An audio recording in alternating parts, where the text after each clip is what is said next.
Une convention très importante parce qu'avec des points demandés par l'ensemble des associations lors du dernier Grenelle qui a eu lieu ici en préfecture. Premier point, on double le nombre d'assistants sociaux pour l'accueil des femmes victimes dans les commissariats et dans les gendarmeries à La Réunion. Nous en serons à 9 dès le mois de janvier 2020 avec un objectif d'atteindre 15 dans les 2 ans qui viennent. Deuxième mesure très importante, on a un 3919 local créolisé qui va fonctionner 24 heures sur 24 pour qu'il y ait une réponse rapide et une compréhension de la demande des femmes victimes. Troisième point, l'éviction du conjoint violent.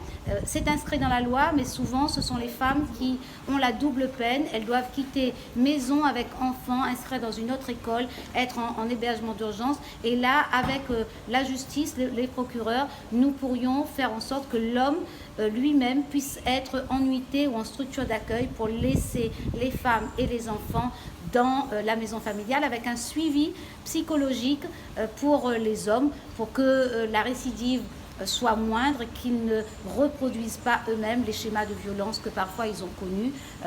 Et on a souvent vu dans des départements pilotes que la récidive avait largement chuté. Et puis, autre point très important, l'Est par exemple, il manque de places d'accueil temporaire et donc l'État et le département, nous allons mettre très rapidement un SAU, c'est-à-dire un hébergement temporaire dans l'arrondissement Est principalement, vraisemblablement à Saint-Benoît. Et puis, une autre mesure également très importante, c'est la possibilité pour les femmes d'avoir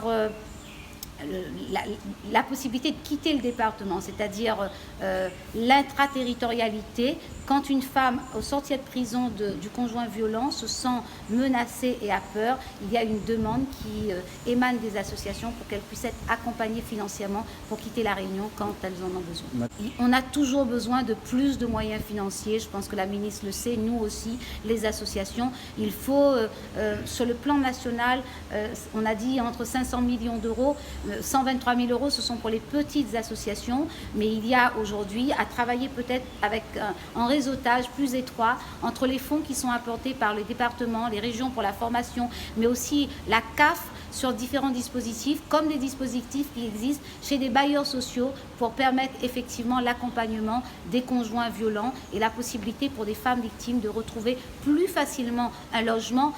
Il faut, je le dis, haut et fort, il faut des moyens financiers conséquents, mais il faut aussi et à la fois un réseautage plus étroit et travailler vraiment en coordination.